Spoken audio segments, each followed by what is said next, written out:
ഇന്ന് നമ്മൾ ഒരു നല്ല ടോപ്പിക്കാണ് സംസാരിക്കാൻ പോകുന്നത്. നമ്മൾ ഇന്ത്യക്കാർക്ക് ശരിക്കും അഭിമാനിക്കാൻ പറ്റിയ ഒരു കാര്യം, ബ്രിക്സിലും ഗ്ലോബൽ സൗത്തിലും നമ്മുടെ സ്വന്തം ഇന്ത്യ എങ്ങനെയാണ് സൂപ്പർ സ്റ്റാറായി തിളങ്ങുന്നത്. ഇത് വെറുതെ കുറച്ച് രാജ്യങ്ങൾ ഒത്തുകൂടുന്ന ഒരു പരിപാടിയല്ല. ഇത് നമ്മുടെ രാജ്യത്തിന്റെ പവറും സ്വാധീനവും ലോകത്തിന് മുന്നിൽ കാണിക്കുന്ന ഒരു വലിയ ഷോ ആണ്. ബ്രിക്സ് എന്ന് കേൾക്കുമ്പോൾ ചിലർക്ക് തോന്നും, അതൊരു വിദേശ രാജ്യങ്ങളുടെ കൂട്ടായ്മയല്ലേ, നമുക്കെന്താ അതിൽ. പക്ഷേ നമ്മുടെ ഇന്ത്യ ബ്രിക്സിൽ വെറും ഒരു സാധാരണ പ്ലെയർ അല്ല, ഒരു മാസ്റ്റർ പ്ലെയർ തന്നെയാണ്. എന്തുകൊണ്ടാണെന്ന് ചോദിച്ചാൽ കാരണങ്ങൾ ഒരുപാടുണ്ട്. ഓരോന്നായി നമുക്ക് നോക്കാം. ലോകത്ത് ഏറ്റവും വേഗത്തിൽ കുതിച്ചുപായുന്ന സമ്പദ് വ്യവസ്ഥകളിൽ ഒന്നാണ് നമ്മുടേത്. ബ്രിക്സ് രാജ്യങ്ങളുടെ മൊത്തത്തിലുള്ള സാമ്പത്തിക വളർച്ചയിൽ നമ്മൾ ഒരു വലിയ കൈത്താങ്ങാണ്. നമ്മളില്ലായിരുന്നെങ്കിൽ ബ്രിക്സ് ഇത്ര പവർഫുൾ ആവില്ലായിരുന്നു എന്ന് തന്നെ പറയാം. ഇത് വെറും കണക്കുകളല്ല, നമ്മുടെ കഠിനാധ്വാനത്തിന്റെയും സ്മാർട്ട് വർക്കിന്റെയും ഫലമാണ്. നമ്മുടെ ഇൻഡസ്ട്രികളും സർവീസ് സെക്ടറുമെല്ലാം ഒരു ലക്ഷ്യമില്ലാതെ മുന്നോട്ട് പോവുകയാണ്. ഇന്ത്യ ഒരു വൻ മാർക്കറ്റ് കൂടിയാണ്. ലോകത്ത് ഏറ്റവും കൂടുതൽ ജനങ്ങളുള്ള രാജ്യങ്ങളിൽ ഒന്നാണ് നമ്മൾ. അപ്പോൾ എന്തായിരിക്കും ഇതിന്റെ ഗുണം? നമ്മൾ ഒരു വലിയ ഉപഭോക്തൃ മാർക്കറ്റാണ്. ബ്രിക്സ് അംഗങ്ങൾക്കും മറ്റു രാജ്യങ്ങൾക്കും നമ്മുടെ നാട്ടിൽ കച്ചവടം ചെയ്യാനും നിക്ഷേപം നടത്താനും വലിയ താല്പര്യമുണ്ട്. നമ്മുടെ ചെറുപ്പക്കാരായ ജനങ്ങളും അവരുടെ സാധനങ്ങൾ വാങ്ങാനുള്ള കഴിവും ലോകത്തിന് വലിയ അവസരങ്ങളാണ് നൽകുന്നത്. നമ്മൾ വെറും ഒരു വിപണിയല്ല, ലോകത്തിലെ എല്ലാ ബിസിനസ്സുകാരുടെയും സ്വപ്നഭൂമിയാണ്. ബ്രിക്സിലെ ഏക വലിയ ജനാധിപത്യ രാജ്യമാണ് നമ്മുടെ ഇന്ത്യ. ഇത് നമ്മുടെ കൂട്ടായ്മയ്ക്ക് ഒരു പ്രത്യേക സ്റ്റൈലും പവറുമാണ് നൽകുന്നത്. ചൈനയെയും റഷ്യയും പോലുള്ള രാജ്യങ്ങളോടൊപ്പം നിൽക്കുമ്പോൾ പോലും നമ്മുടെ ജനാധിപത്യ മൂല്യങ്ങൾ നമ്മളെ വ്യത്യസ്തരാക്കുന്നു. ലോകത്തിലെ ഏറ്റവും വലിയ ജനാധിപത്യ രാജ്യം എന്ന നിലയിൽ ബ്രിക്സ് ചർച്ചകളിൽ നമ്മൾക്ക് ഒരുപാട് വ്യത്യസ്തമായ കാഴ്ചപ്പാടുകൾ നൽകാൻ കഴിയുന്നു. ഇത് ശരിക്കും നമ്മൾക്ക് അഭിമാനിക്കാവുന്ന ഒരു കാര്യമാണ്. ഡിജിറ്റൽ പൊതു അടിസ്ഥാന സൗകര്യങ്ങളിലും സാങ്കേതിക വിദ്യയിലും ഇന്ത്യ കൈവരിച്ച പുരോഗതി കണ്ടാൽ ആരും ഞെട്ടും. നമ്മുടെ സ്വന്തം ആധാർ, ഡിജി ലോക്കർ തുടങ്ങിയ സംവിധാനങ്ങൾ ലോകമെമ്പാടും കയ്യടി നേടിയവയാണ്. ബ്രിക്സ് പ്ലാറ്റ്ഫോമിലൂടെ ഈ അറിവും പുതിയ ടെക്നിക്കുകളും മറ്റു ലോക രാജ്യങ്ങൾക്ക് പങ്കുവെക്കുകയാണ് നമ്മൾ ചെയ്യുന്നത്. നമ്മൾ വെറുതെ സംസാരിക്കുകയല്ല, കാണിച്ചു കൊടുക്കുന്നു. ബ്രിക്സിൽ ഇന്ത്യ വെറുതെ ഒരു കാഴ്ചക്കാരനായി ഇരിക്കുകയല്ല, എല്ലാ കാര്യങ്ങളിലും സജീവമായി ഇടപെട്ട് മാറ്റങ്ങൾ കൊണ്ടുവരാൻ ശ്രമിക്കുന്ന ഒരു ഗെയിം ചേഞ്ചറാണ്.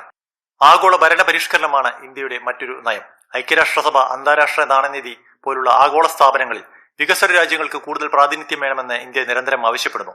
ഈ വലിയ സ്ഥാപനങ്ങൾ ഇപ്പോഴും പഴയ ലോകത്തിന്റെ രീതിയിലാണ് പോകുന്നത്.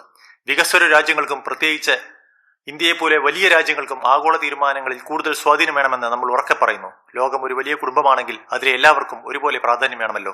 ഭീകരവാദത്തെ ശക്തമായി നേരിടാൻ ബ്രിക്സ് രാജ്യങ്ങൾ ഒരുമിച്ച് നിൽക്കണമെന്ന് ഇന്ത്യ എന്നും ആവശ്യപ്പെടുന്നു. അതിർത്തി കടന്നുള്ള ഭീകരവാദത്തിന് പണം നൽകുന്നവർ എന്നിവരെല്ലാം ബ്രിക്സ് വേദിയിൽ നമ്മൾ എപ്പോഴും ഉന്നയിക്കുന്ന വിഷയങ്ങളാണ്. നല്ല ഭീകരവാദം എന്നൊന്നും ഇല്ലെന്നും എല്ലാത്തരം തീവ്രവാദങ്ങളെയും ഒറ്റക്കെട്ടായി നേരിടണമെന്നും ഇന്ത്യ വാദിക്കുന്നു. തീവ്രവാദത്തോട് ഒരു വലിയ നോ തന്നെയാണ് എപ്പോഴും ഇന്ത്യയുടെ നിലപാട്. നമ്മുടെ ഡിജിറ്റൽ വിപ്ലവം ബ്രിക്സ് രാജ്യങ്ങളുമായും പങ്കിടാൻ നമ്മൾ എപ്പോഴും തയ്യാറാണ്.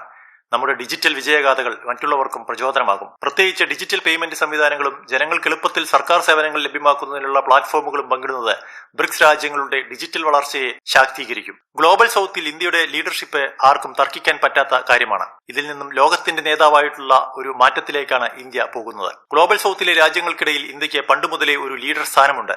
ഇത് വെറുതെ കിട്ടിയതല്ല, നമ്മുടെ ചരിത്രവും പ്രവർത്തനങ്ങളും കൊണ്ടാണ് ഈ സ്ഥാനം നമ്മൾ നേടിയെടുത്തത്. ഇന്ത്യ എപ്പോഴും ഇന്ത്യയുടെ കൂട്ടുകാരുടെ ശബ്ദമായി മാറുന്നു. ആഗോള വേദികളിൽ ഗ്ലോബൽ സൗത്തിലെ രാജ്യങ്ങളുടെ താല്പര്യങ്ങൾക്കും ആശങ്കകൾക്കും വേണ്ടി ഇന്ത്യ ശക്തമായി വാദിക്കുന്നു. ലോകത്തിലെ ഭൂരിഭാഗം ജനങ്ങളും ജീവിക്കുന്ന ഈ രാജ്യങ്ങൾക്ക് ഒരു ശബ്ദം വേണമെന്ന് നമ്മൾ പറയുന്നു. നമ്മുടെ പ്രധാനമന്ത്രി നരേന്ദ്രമോദി G20 ഉച്ചകോടിയിൽ ആഫ്രിക്കൻ യൂണിയനെ ഒരു സ്ഥിരം അംഗമാക്കാൻ മുൻകൈയെടുത്തത് ഇതിൽ ഒരു ഉദാഹരണമാണ്. വാക്സിൻ ലഭ്യത, കാലാവസ്ഥാ മാറ്റത്തിനുള്ള പണം തുടങ്ങിയ വിഷയങ്ങളിൽ വികസ്വര രാജ്യങ്ങളുടെ പക്ഷം ചേർന്ന് ഇന്ത്യ സംസാരിക്കുന്നു. നമ്മളാണ് അവരുടെ വോയിസ്, അവരുടെ ശക്തി.